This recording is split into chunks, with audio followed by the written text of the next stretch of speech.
Kami dari kelompok 3 yang akan menjelaskan sistem sensori, atensi, persepsi visual, dan sistem indera visual.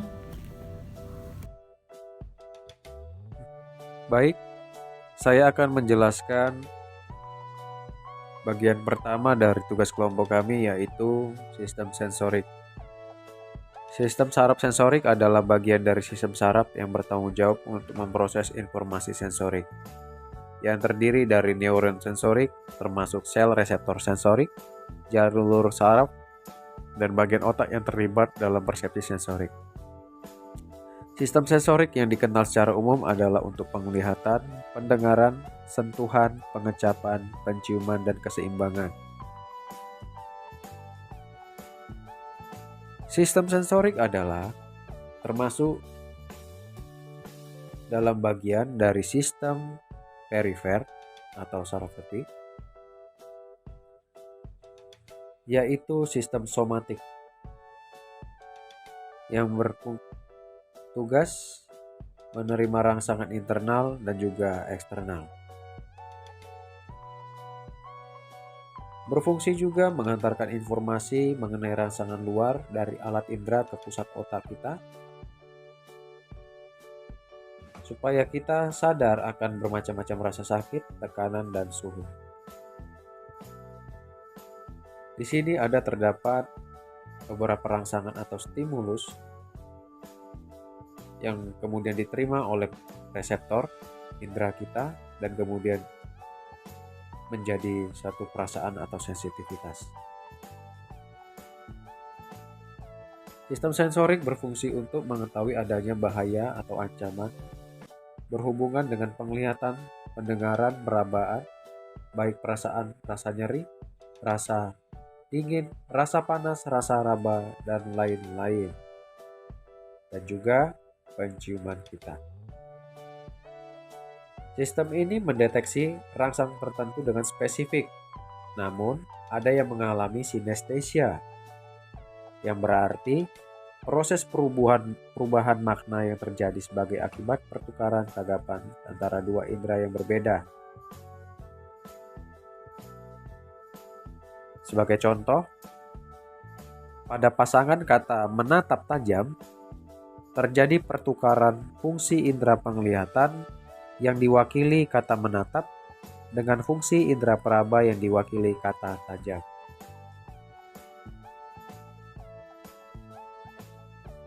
Tugas dan fungsi reseptor dalam tubuh kita. Yang pertama, terhadap nyeri. Fungsinya adalah menyalurkan sinyal nyeri dari tubuh agar bisa sampai ke otak, dengan tujuan melindungi diri kita. Kemudian terhadap suhu, yang berfungsi mendeteksi perubahan suhu lingkungan pada kulit untuk menyesuaikan suhu di dalam dengan lingkungan kita. Kemudian terhadap sentuhan, ditemukan di kulit dan berperan dalam merasakan sentuhan, getaran, tekanan, dan tekstur. Baik, selanjutnya saya akan membahas topik 2, yaitu atensi. Atensi adalah proses aktif membatasi informasi yang muncul berjuta-juta yang diterima dari sensorik, memori, dan proses kognitif lainnya, sehingga hanya berfokus kepada suatu informasi yang dianggap penting, sementara informasi pengganggu lain yang dianggap kurang penting diabaikan. Selanjutnya, atensi merupakan pemrosesan secara sadar sejumlah kecil dari sejumlah besar informasi yang tersedia. Informasi didapatkan dari penginderaan, ingatan, maupun proses kognitif lainnya. Proses atensi membantu ketepatan gunaan sumber daya mental yang terbatas yang kemudian akan membantu kecepatan respon terhadap rangsang tertentu. Menurut William James, atensi didefinisikan sebagai pemusatan pikiran dalam bentuk yang jelas dan tajam terhadap salah satu dari beberapa objek yang simultan atau dari rentetan pemikiran. Atensi adalah fokalisasi, konsentrasi, dan kesadaran. Tanpa atensi, mempelajari informasi yang baru dan penting akan menjadi sangat sulit. Selanjutnya, bidang penting yang terkait atensi. 1. Kesadaran. Freud memandang bahwa kesadaran mempengaruhi pikiran dan persepsi, sedangkan ketidaksadaran mempengaruhi kekuatan dan pikiran tidak senonoh. 2. Persepsi subliminal. Dideteksi oleh indera namun tidak memasuki kesadaran. 3. Lokasi filter. Manusia tidak menyadari sinyal di awal tahap pemprosesan, namun karena melalui beberapa tahap seleksi, akhirnya sinyal tersebut ditangkap oleh manusia. Sifat-sifat atensi. Mental manusia yang terbatas memproses rangsangan yang ada, kemudian manusia membutuhkan bantuan otak untuk proses rangsangan tersebut. 2. Mengarahkan suatu informasi tertentu, mempercepat proses mental mengolah suatu rangsangan.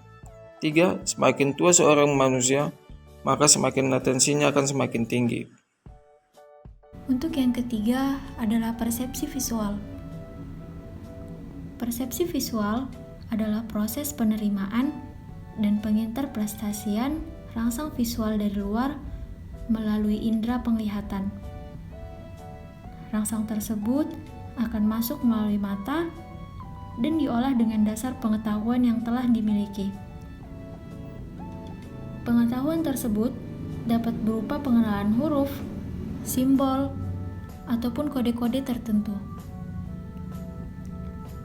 Salah satu manfaat terpenting kemampuan persepsi visual adalah dapat membantu individu ataupun seorang anak untuk fokus. Seperti yang dapat kita lihat, bahwa menurut Pusat Perkembangan Anak di Hong Kong, kemampuan persepsi visual penting untuk mendukung anak meraih prestasi akademis yang baik, seperti membaca, menulis, menghafal, dan mengingat pelajaran di sekolah. Saya akan menjelaskan tentang sistem indera visual.